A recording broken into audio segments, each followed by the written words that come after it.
When I prepare for a piece of music, I want to find out what it means to me. Because that's actually the only thing I can do.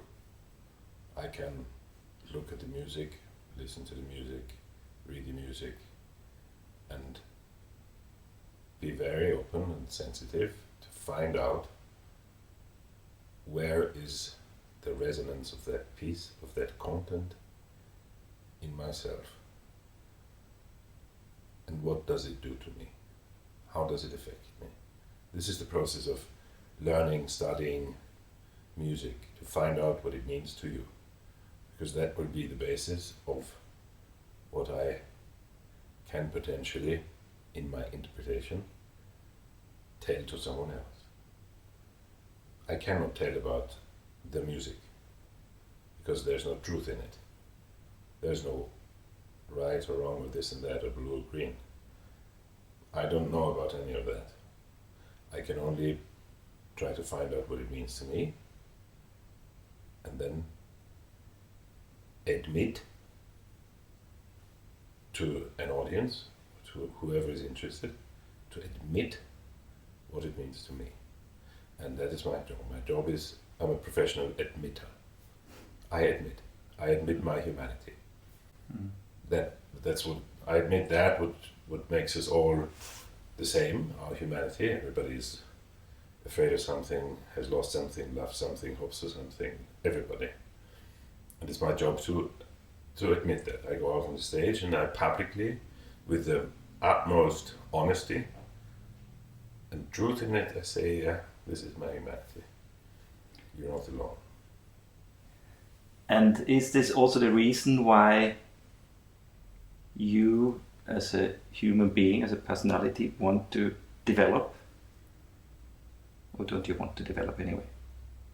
Or is this a natural result of dealing with music? Dealing with music is a media how you deal with yourself. When I listen to music and when I think about music and when I experience music, and I am in the process of trying to understand what it means to me, why it means to me, what it means to me, that is a process where you are in some kind of dialogue process with yourself that naturally leads to development. It cannot not lead to development. So it's not the purpose of it. It's not. I'm not a musician because I want to develop.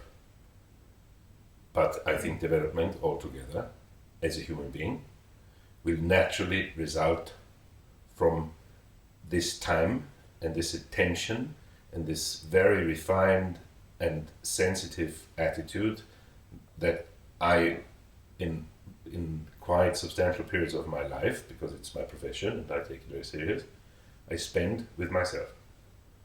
And the goal in this process is always to, in German it makes very easy sense, sich auf die Spur zu kommen, ohne sich auf den Leim zu gehen.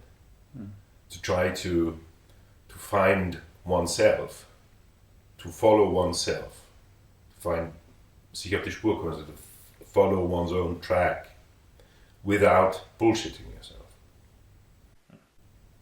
That demands honesty and openness and sensitivity, and that will somehow naturally lead to development.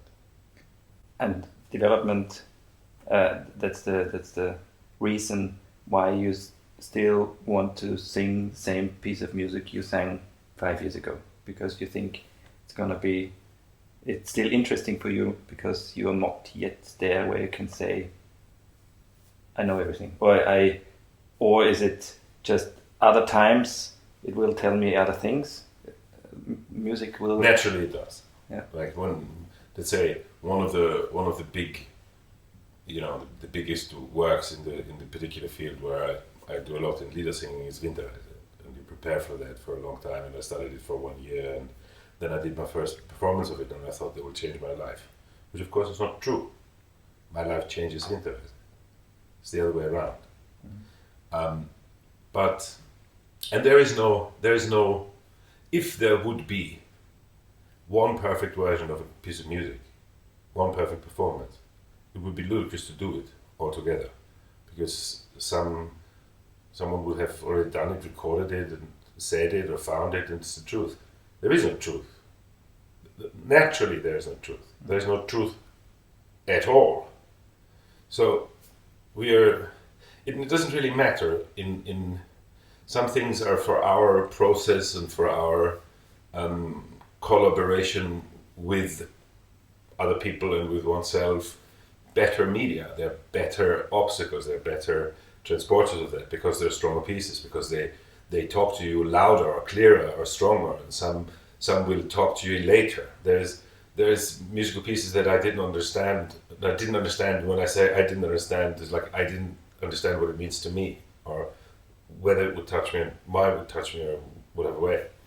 And 10 years later, it does very much, and it becomes incredibly important in some time, because you have had some life and experiences, and they allow you to look at things in a different way. And in the beginning you said you are interested in what this piece of music tells you. What's, for me as an instrumentalist, of course, is the interesting question, what does the text do to you? We have no text. Sometimes I think it's much easier because you have the text. Sometimes I think it's much more difficult because you have the text. So what's the balance in between the text and the music when you study a piece of music? I sing text, always. I wouldn't be a singer if singing would be a vocalese thing. If there was no text involved, I wouldn't do it. I have, through my understanding of text and the combination with music, through the sounding word, das klingende Wort, I have very clearly made my way to understanding music as a content-based language on its own, without text. So I understand and I speak music without text. But for me, the reason to sing is because there is text, and as there is text, I take it incredibly serious.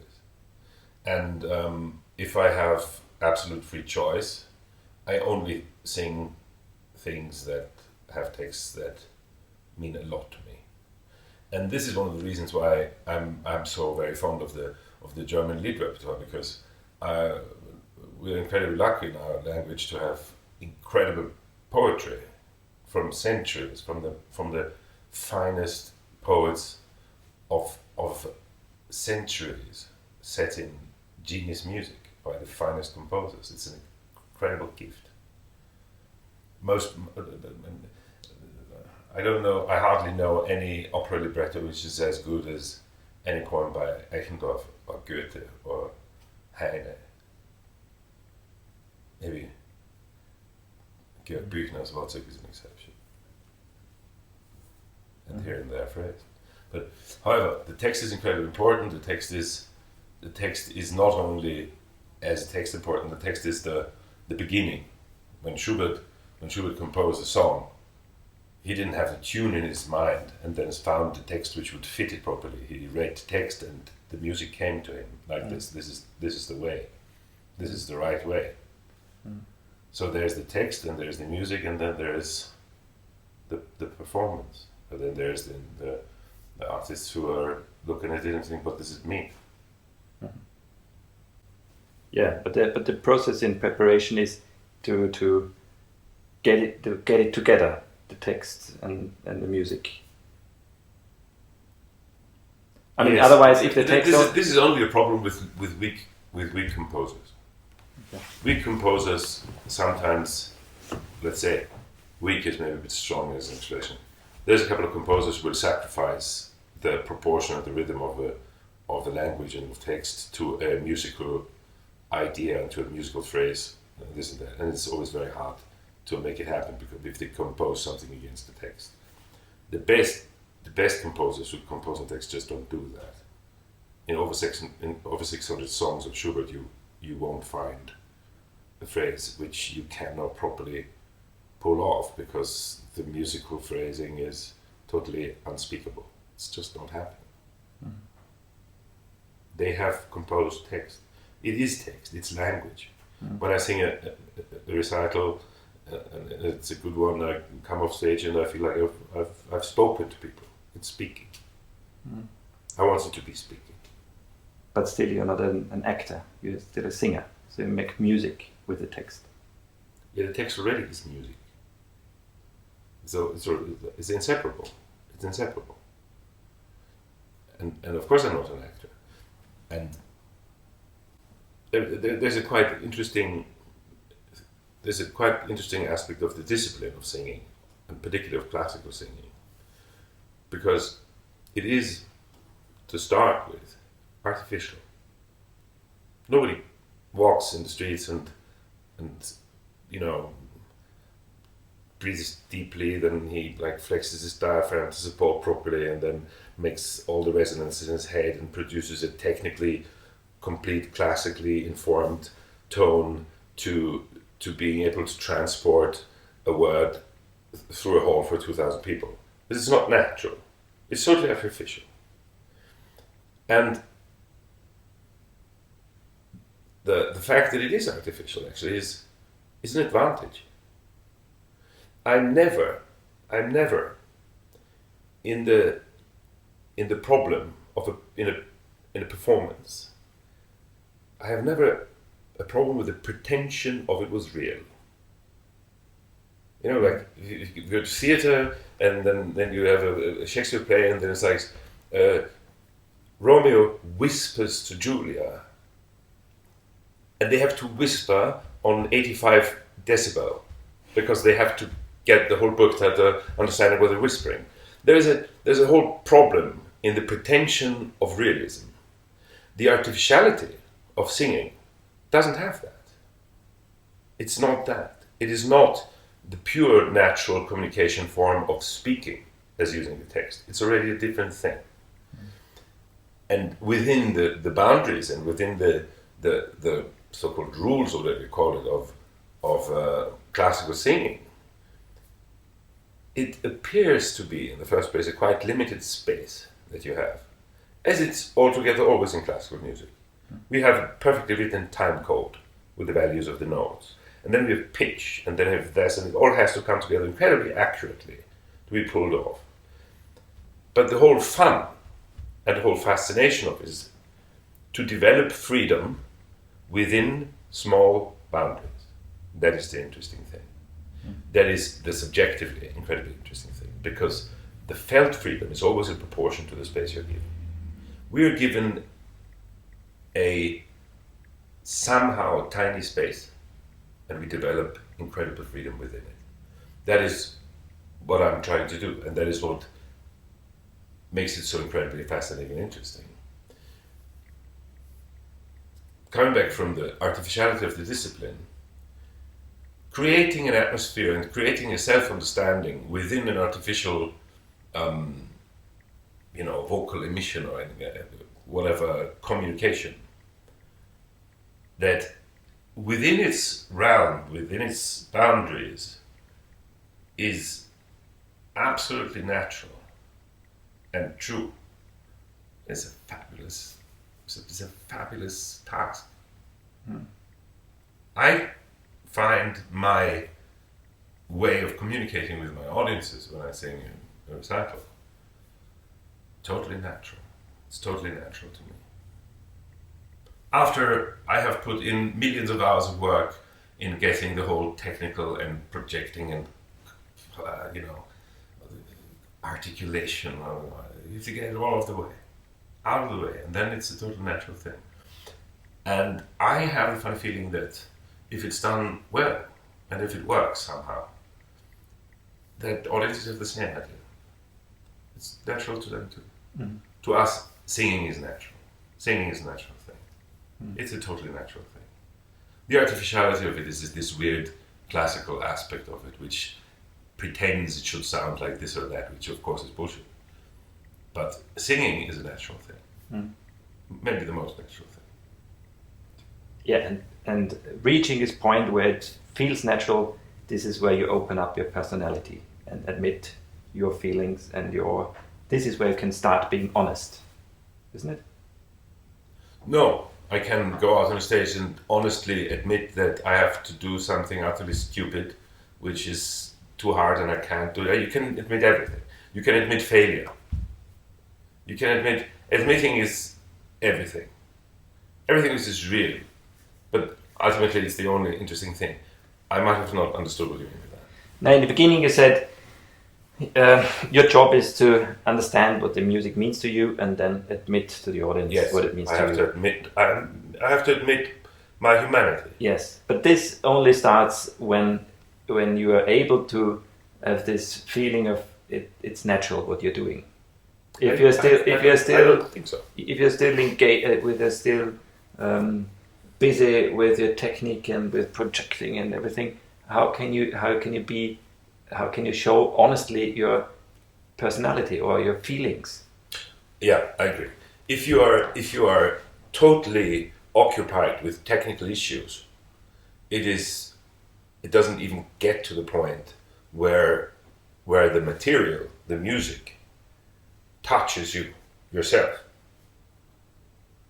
You can't. Yeah. It doesn't happen.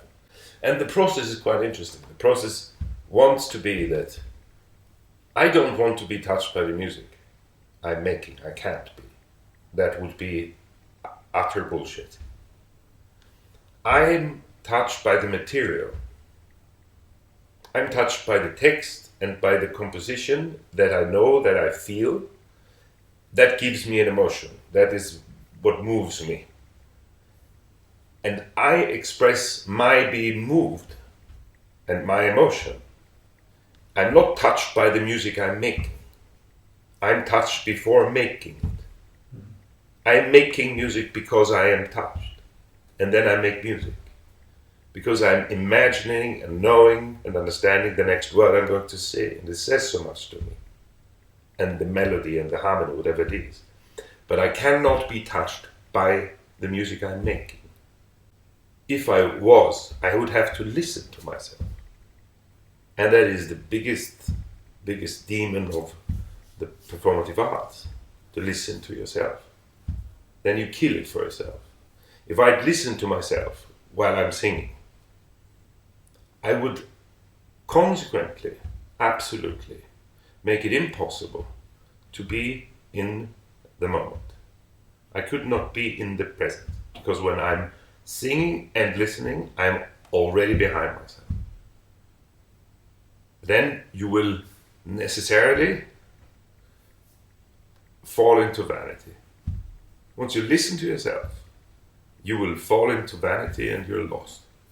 So does it mean what you remember from the concert is only your feelings and not what you heard? What I felt, yeah. Not what I heard. If I listen to myself, it's a very clear thing. It's an easy cycle. It's physics. If I listen to myself and I receive what I'm doing, it is not possible to be in the moment that is already gone there, because it's in front of you. It's not possible. If you listen to yourself, you are in the past. And the personal trip and the personal benefit is to be in the very moment. It's an extraordinary feeling. It's a wonderful thing. To be in the moment, only there, concentrated, focused just here. What does it mean to me now? My process of singing is just a question, what does it mean to me now? I sang Winterreise 80 times or something, I don't know. And the next time it will be, what does it mean to me now? And if I listen to myself, I cannot do that. And then I lose the most precious element of this whole process. Therefore, it's so dangerous. Because it gets ludicrous, it gets ridiculous to do it. I think it's a little bit different with me. I don't know. Yeah. But anyway, it's about the whole philosophy is quite interesting because it explains to you why we need an audience. The job of the audience in the process of music making is to take it away. They receive it. I don't have to listen to myself because they do it. I am allowed to be in the very moment and ask myself, what does that mean to me right now? Because what I've just sang or said or whatever I've done is for them to take it away from me. That is why I need an audience. And this is the quality of the relation, that they have a job to do. The audience has a very, very important task. Take it. It's very important. To me, it's very important. I have there's a situation where you have to imagine an audience, because when you sing for a microphone, when you record, it's a different. When you record, it's a different thing. You have to get used to it. It took me some time to deal with the fact that I'm standing in front of the microphone and the recording, and it's a very weird space and you're incredibly focused, and still not listen to yourself. Still don't sing for yourself. You have to find a way not to sing for yourself, even in recording.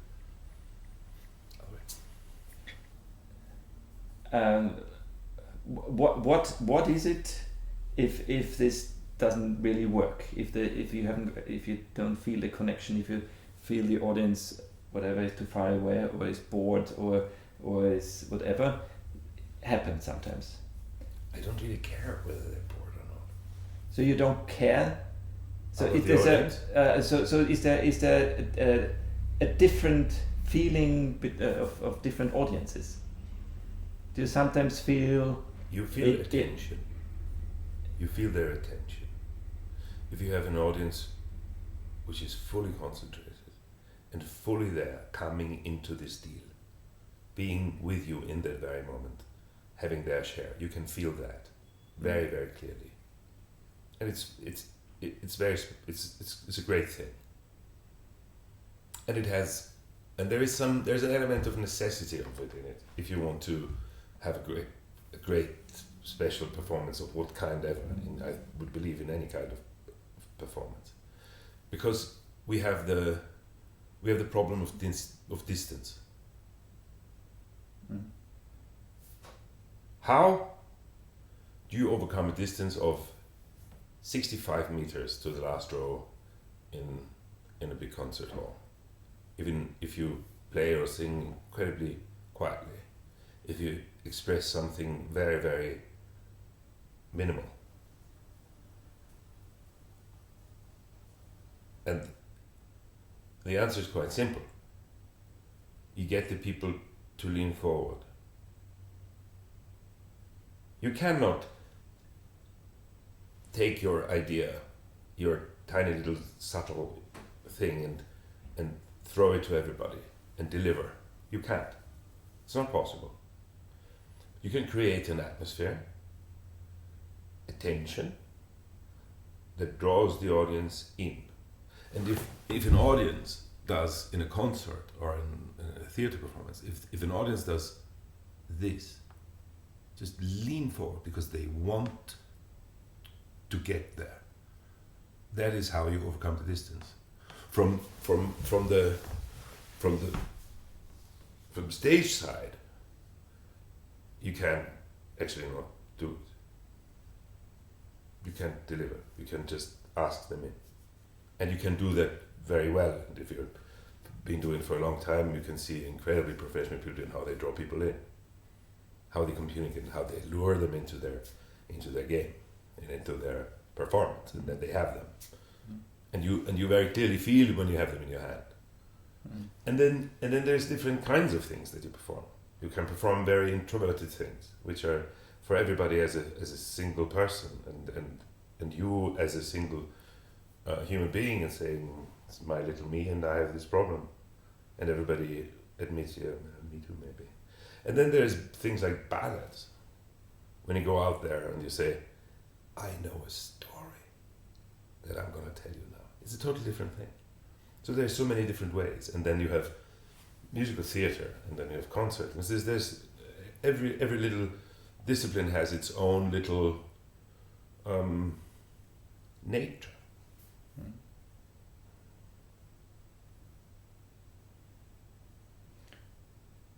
coming back to the necessity of the audience having their attention, is it more difficult for you, exhausting or whatever, if you feel the attention is lower than sometimes it's more attention, they're more you manage to get them closer, and sometimes maybe they're laid back more and the attention is not that intense. What's the difference for you personally, standing on the standing there? The difference is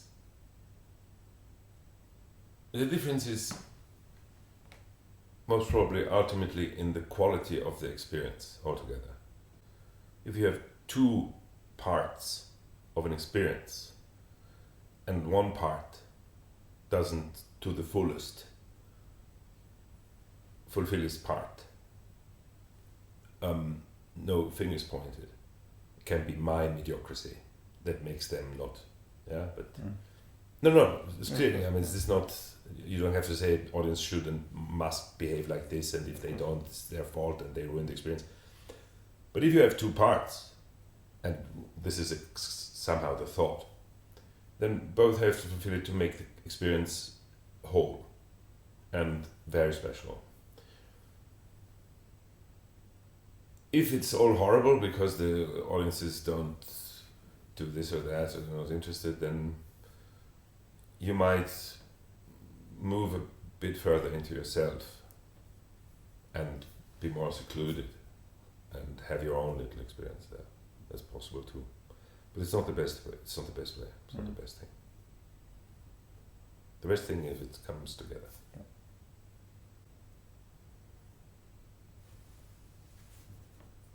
Okay.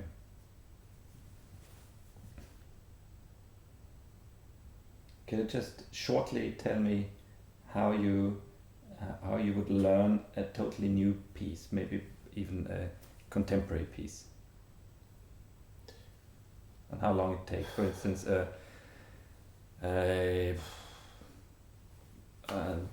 whatever, 15-minute lead or opera thing.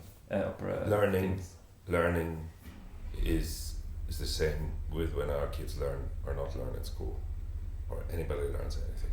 If you want to learn it, if you're interested, it does itself. It happens. If you're not interested, it can take forever. If you have to force yourself to learn something because you have a contract and you have to do this, but you don't like the piece, you're not interested in the piece, and you just took the job because it's paid and you have bills to pay, and that's totally okay. Then it could be incredibly hard work, and your brain can almost refuse to memorize something. And if you love something, and if it speaks to you, you can't stop learning, because you will sit at dinner and it will still be circling in your consciousness and have effects. So I wouldn't even want to start to explaining how you learn this and that. I can clearly say that in the last 20 years, that's how long I'm professionally doing this job, more or less, I was fortunate enough to spend 80% of my time with stuff I wanted to learn. And it was hard work. I mean, I'm a leader singer. There was years where I sang 100 new songs within one season because it was happening. It was permanently, constantly learning. Learning something by heart is a different thing. It's just memorizing something. It's work, and you have to put the work in, which is okay. But I'm incredibly lucky that I like my job.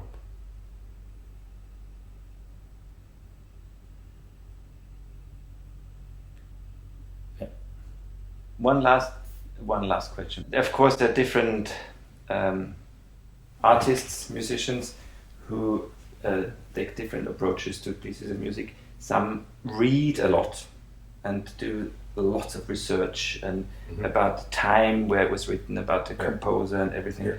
and some just take the music and learn it and somehow find their own way. What kind of person are you? What's your Secondary literature to a musical piece that I'm studying or that I'm preparing to perform or that I perform is not my friend. Because I've learned for myself that I cannot control it. The state of my consciousness that I'm looking for in a performance is not control, it's giving up control. I want to give away control, to let something happen.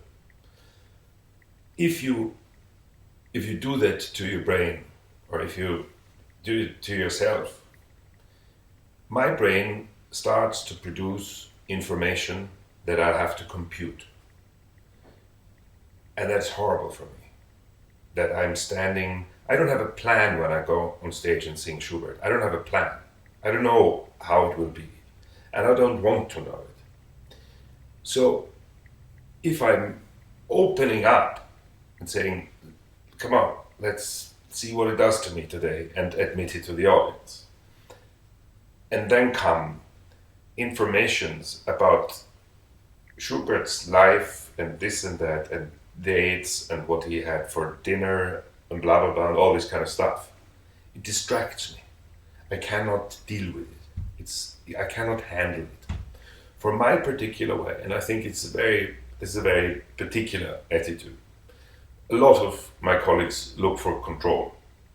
They look for a way, a path they have rehearsed to be in control, to do specifically something which they have decided they want to do. I totally don't want that. So for me, I cannot control when secondary information will be reproduced in my brain. I can't control it, and therefore it has always been a big problem for me. And I had a couple of incidents where something made me think of something that was a purely intellectual argument in my brain that I had to kind of simultaneously to singing deal with. And it's very, very off-putting, very hard. I'd rather have that later at the table when we're having a beer. When I'm out there, I want to be just with what the content is in my resonance. Mm. Okay. But on the other hand, knowing you, I know that you know a lot about composers, about different times, about what happened politically at this time, or whatever touched or the composer was dealing with. So you know a lot. Yeah, but it's not what somebody else has written about this piece, okay. Or that in this essay, this scientist refers to what this composer wrote himself about the trill there, how it should be, and this and that. But you know the context? Not necessarily. Okay. Not necessarily. And you might maybe overestimate how much I know about exactly these things. I know a lot of bullshit. I know a lot of things that have nothing to do with, or maybe in the first year, nothing to do. I know how to, build a motorcycle or repair an engine or something. It doesn't obviously have something to do with singing Schubert. Maybe it has, I don't know. But I'm not a great scholar. I'm definitely not. And admire people who are and can figure it out and can get rid of it in the moment. Yes. You can know a lot of things if you manage to forget them in a performance. If you manage to forget it all that you've known, then you're fine. I have had a couple of, for me, problematic experiences with not being able to forget something. I don't want, for instance, I don't want too much of particular feedback on a performance of anybody. Not even of my accompanist. In terms of saying, that phrase was so brilliant because, or in a theater performance, and I say, that move was so brilliant because I don't want to, the next time when I get there, think about what was so brilliant, should I reproduce it or not? I just don't want it. And it totally happens. If somebody you listen to tells you, and then you listen to blah blah blah and blah blah blah, and you say, oh yeah, thank you, and the next time your brain just creates it and says, that's horrible. I don't want it. Everything which distracts me from being in the moment in the performance is not good for what I want to do. Therefore, not so much information is often better handleable for me. Okay. Thank you very much. My pleasure. Anything you want to add? Have a good day.